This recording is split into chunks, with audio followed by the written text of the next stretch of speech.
باغ فدق کیا تھا؟ سنی اور شیعہ فرقہ کے اندر یہ مسئلہ آخر اس قدر اہم کیوں ہے؟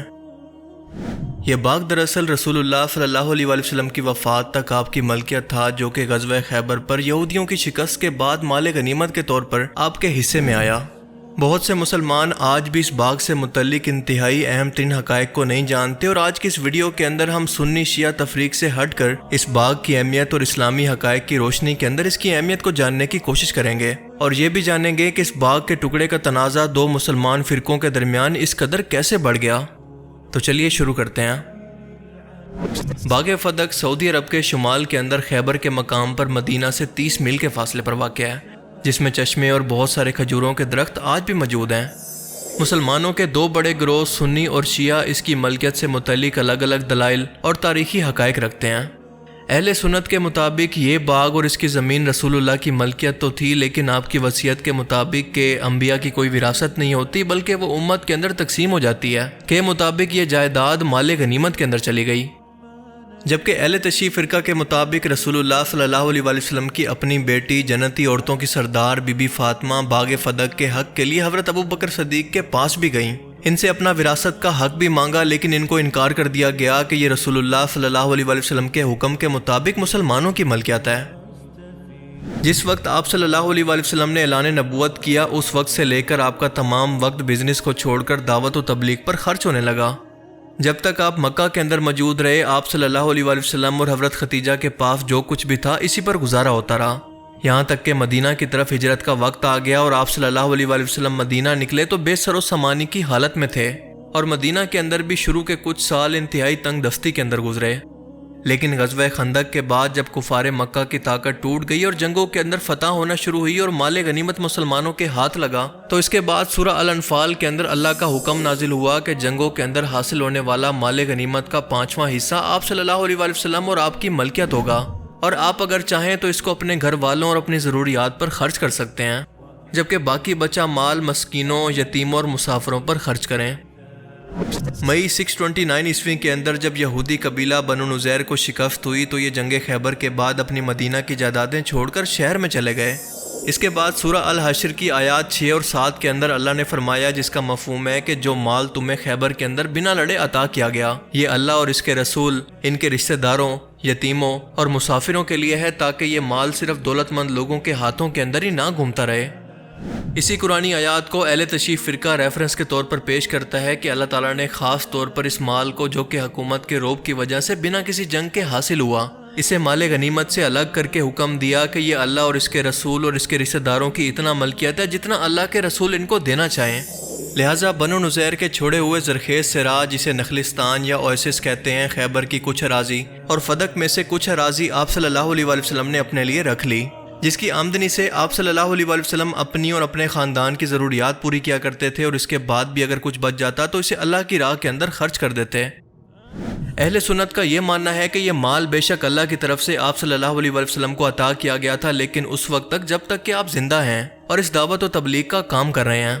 قرآن کریم کے اس حکم کے اندر اس جائیداد کی آمدنی کو استعمال کرنے کا حکم دیا گیا، نہ کہ اس کی ملکیت کا حکم، کیونکہ آپ صلی اللہ علیہ وآلہ وسلم کوئی باقی دنیاوی بادشاہوں کی طرح نہیں تھے جو کہ اس دعوت کے بدلے اپنی جائیدادیں بناتے، بلکہ اس کا اجر آپ صلی اللہ علیہ وآلہ وسلم نے اللہ کے لیے رکھا ہوا تھا کہ اللہ تعالیٰ اس کا اجر آپ کو قیامت کے روز ہی عطا کرے گا۔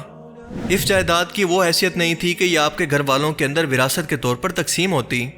اور آپ صلی اللہ علیہ وآلہ وسلم کا واضح حکم یا وصیت صحیح مسلم، صحیح بخاری کے اندر جگہ جگہ پر بار بار موجود ہے کہ آپ نے فرمایا کہ میرے وارث کو دینار و درہم، میں نے جو کچھ بھی چھوڑا، میری بیویوں کا خرچہ اور میرے عامل کی خدمات کا حق ادا کرنے کے بعد وہ سب کچھ صدقہ ہے۔ ہم انبیاء کی جائیداد کا کوئی وارث نہیں ہوتا، بلکہ جو کچھ بھی ہم نے چھوڑا وہ صدقہ ہے۔ محمد صلی اللہ علیہ وآلہ وسلم کے گھر والے تو اس مال میں سے بس کھا لیتے ہیں، اور کھانے بھر سے زیادہ لینے کا ان کو کوئی حق نہیں۔ اور ان تمام حدیثوں کو ہر بڑے صحابی اور خلفائے راشدین جانتے تھے، یہاں تک کہ حضرت علی بھی۔ لہٰذا کوئی بھی شخص حضرت ابو بکر سے یہ کیسے امید کر سکتا ہے کہ آپ رسول اللہ صلی اللہ علیہ وآلہ وسلم کے اس حکم اور آپ کی وصیت کے خلاف فیصلہ دیں گے؟ معاہدے کے مطابق فدق کے اس آدھے حصے پر یہودیوں کا قبضہ رہنے دیا گیا اور آدھے کا خراج یہود کو دینا پڑتا تھا۔ رسول اللہ صلی اللہ علیہ وآلہ وسلم کی وفات کے بعد وراثت کا حق لینے کے 3 دعوے دار ہو سکتے تھے، حضرت عباس چچا کی حیثیت سے، حضرت بی بی فاطمہ بیٹی کی حیثیت سے، اور آپ کی پاک بیویاں۔ حضرت ابو بکر صدیق خلیفہ بنے تو حضرت بی بی فاطمہ نے فدق کی جائیداد کے متعلق اور مدینہ کی جائیداد کے متعلق اپنا دعویٰ کیا۔ حضرت بی بی فاطمہ نے فرمایا کہ اگر تمہاری وفات کے بعد تمہارے اہل خانہ کو تمہارا ترکہ مل سکتا ہے تو میرے باپ یعنی رسول اللہ کی وفات کے بعد ان کی وراثت مجھے میراث کے طور پر کیوں نہیں مل سکتی؟ حضرت ابو بکر صدیق نے اس کا وہی جواب دیا جو کہ رسول اللہ کا حکم تھا کہ میرے بعد یہ مال جو کچھ بھی میں نے چھوڑا ہے وہ تمام کا تمام صدقہ ہے، میں وہ کام نہیں کر سکتا جس کو کرنے سے مجھے رسول اللہ صلی اللہ علیہ وآلہ وسلم نے منع فرمایا، لیکن پھر بھی خلیفہ کے طور پر میں ان تمام لوگوں کا خرچہ اٹھاؤں گا جن کا رسول اللہ صلی اللہ علیہ وآلہ وسلم اپنی زندگی کے اندر اٹھایا کرتے تھے۔ خدا کی قسم میرے لیے اپنے گھر والوں سے زیادہ رسول اللہ صلی اللہ علیہ وآلہ وسلم کے گھر والوں سے زیادہ محبت اور ان پر رحم کرنا زیادہ محبوب ہے۔ کسی ایک شخص نے بھی اس بات کا انکار نہ کیا کہ آپ صلی اللہ علیہ وآلہ وسلم نے یہ حکم نہیں فرمایا، یہاں تک کہ حضرت ابو بکر صدیق حضرت عائشہ کے والد تھے جو کہ رسول اللہ صلی اللہ علیہ وآلہ وسلم کی لاڈلی بیوی تھیں۔ حضرت ابو بکر کے اس فیصلے سے وہ بھی رسول اللہ صلی اللہ علیہ وآلہ وسلم کی جائیداد یا وراثت سے محروم ہو گئی، لیکن آپ نے یہ اپنا فیصلہ نہیں بدلا۔ باقی ازواج مطہرات نے بھی ارادہ کیا کہ وہ بھی اپنا وراثت کا دعویٰ پیش کریں، لیکن حضرت عائشہ نے انہیں رسول اللہ کا حکم یاد کروا کر سمجھایا تو سب نے اپنا ارادہ بدل لیا۔ اہل تشیع علماء کے مطابق خاص طور پر فدق کی جائیداد کے متعلق رسول اللہ نے اپنی زندگی کے اندر یہ فیصلہ کر دیا تھا کہ یہ میری بیٹی فاطمہ کو دیا جائے گا، اس لیے باقی تمام جائیدادوں کو چھوڑ کر خاص طور پر حضرت بی بی فاطمہ نے فدق کی جائیداد کا مطالبہ کیا اور گواہوں کے طور پر مولا علی اور ام ایمن کو پیش کیا۔ لیکن اہل سنت کے مطابق تاریخ کی مستند حدیثوں کی کتابوں کے اندر کہیں پر بھی اس کا کوئی ذکر موجود نہیں۔ اسلامی تاریخ میں جہاں جہاں پر بھی یہ بیان ہوا ہے ان کے الفاظ کے اندر کافی اختلاف ہے۔ مثال کے طور پر ابن سعد راوی لکھتے ہیں کہ حضرت فاطمہ نے یہ بات خود رسول اللہ صلی اللہ علیہ وسلم سے نہیں سنی بلکہ ام ایمن نے ان کو بتائی تھی اور اسی لیے گواہ کے طور پر انہیں پیش کیا گیا۔ ایک اور روایت کے مطابق یہ دوسرا گواہ ام ایمن نہیں بلکہ رباح نامی غلام تھا جسے رسول اللہ صلی اللہ علیہ وسلم نے خود آزاد کیا تھا۔ حضرت بی بی فاطمہ کا یہ دعویٰ اسی صورت قابل قبول تھا جب رسول اللہ نے اپنی زندگی کے اندر یہ اعلان کر دیا ہو کہ فدق کی زمین میں اپنی بیٹی فاطمہ کو دے رہا ہوں، یعنی ہبہ کر رہا ہوں، اور دراصل یہی چیز ہی سینس بناتی ہے کیونکہ رسول اللہ صلی اللہ علیہ وسلم اپنی وصیت سے ہٹ کر تو کوئی کام نہیں کر سکتے تھے۔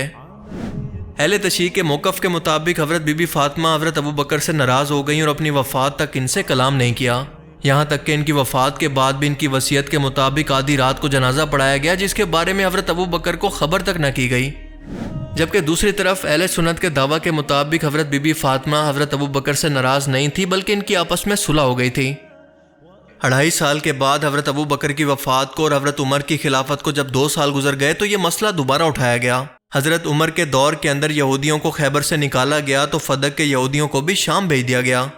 حضرت علی اور حضرت عباس کے دعوے کے بعد حضرت عمر نے فدق اور خیبر کو چھوڑ کر مدینہ کی جائیداد کی آمدنی اس شرط پر دے دی کہ وہ صرف انہی کاموں پر خرچ کریں گے جس پر رسول اللہ صلی اللہ علیہ وآلہ وسلم اپنی زندگی کے اندر خرچ کیا کرتے۔ حضرت عثمان کے دور کے اندر فدق کو مروان بن حکم کے حوالے کر دیا گیا اور اس دور کے اندر فدق کی کل آمدنی تقریباً 40,000 دینار تھی۔ اہل تشیع کے موقف کے مطابق اس جائیداد کو نہ دینا دراصل حضرت علی کی خلافت کے دعویٰ کو کمزور کرنا تھا تاکہ وہ معاشی طور پر بھی کمزور ہو کر کوئی بھی بغاوت نہ کر سکیں۔ دوسرا، اس باغ کی آمدنی کیونکہ بہت زیادہ تھی تو حکومت یہ نہیں چاہتی تھی کہ اہل بیت کے پاس اتنی زیادہ آمدنی جائے، خاص طور پر وہ آمدنی جس کی وجہ سے وہ اپنی فوج کا خرچہ تک اٹھا رہے ہیں۔ حیرت کی بات تو یہ ہے کہ حضرت علی وہ شخصیت تھے جو کہ حق کی بات کرنے سے نہ کبھی ڈرتے تھے اور نہ کبھی اپنے سامنے باطل کو تسلیم کیا کرتے۔ اہل سنت کے دعوے کے مطابق نہ صرف انہوں نے پہلے کے خلیفہ کے فیصلوں کو تسلیم کیا بلکہ خود خلیفہ بننے کے بعد بھی اس جائیداد پر حق کا دعویٰ نہیں کیا۔ حضرت علی کی خلافت کے اندر بھی یہ جائیداد مسلمانوں کی ملکیت میں ہی رہی۔ اہل تشیع فرقہ اس کی ایکسپلینیشن یہ پیش کرتا ہے کہ حضرت عثمان نے یہ باغ کیونکہ مروان بن حکم کو ہبہ کر دیا تھا لہٰذا قانونی طور پر اسے واپس لینا حضرت علی کے لیے ممکن نہیں تھا۔ حضرت حسن کی خلافت کے اندر بھی یہی معاملہ رہا، یہاں تک کہ عمر بن عبدالعزیز نے آل فاطمہ کو اس جائیداد کے انتظامی امور اسی قاعدے پر چلانے کی شرط پر ان کے حوالے کر دیا جس طرح سے رسول اللہ صلی اللہ علیہ وسلم کے زمانے میں تھا، یعنی وہ صرف اس کی آمدنی کو استعمال کریں گے، اس کے علاوہ باقی سب کچھ صدقہ ہوگا۔ اس جائیداد کی ملکیت پھر بھی ان کے حوالے نہیں کی گئی۔ حضرت عمر بن عبدالعزیز کی وفات کے بعد ایک بار پھر سے حکومت نے اس کو واپس لے لیا۔ تو یہ تھی باغ فدق کی مکمل اسلامی تاریخ۔ آج اسلام کے 2 بڑے فرقوں سنی اور شیعہ کے درمیان اپنے اپنے دلیل کی وجہ سے یہ معاملہ انتہائی کنٹروورشل ہے، لیکن دونوں میں جو بھی حق پر ہوا اس کا فیصلہ اللہ تعالیٰ قیامت کے دن کرے گا، کیونکہ یہ بڑے بڑے صحابہ کے درمیان ایک اختلافی معاملہ تھا جس کی حقیقت اللہ ہی بہتر جانتا ہے، کیونکہ جس بھی سائیڈ کے دلائل سننے بیٹھے ہیں تو وہی حق پر لگتا ہے۔ لیکن ہم کیونکہ کسی CCTV کیمرہ کی مدد سے نہ اس واقعہ کو دیکھ سکتے ہیں، نہ ٹائم کے اندر واپس جا سکتے ہیں، لہٰذا اس معاملے پر بحث کرنے کے بجائے اس کی حقیقت کو اللہ پر چھوڑ دینا چاہیے، کیونکہ تاریخ کا ہیر پھیر اور لفظوں کی چرب زبانی دونوں طرف سے ممکن ہے۔ اللہ تعالی ہمیں سمجھنے کی اور نیک عمل کرنے کی توفیق عطا فرمائے، آمین۔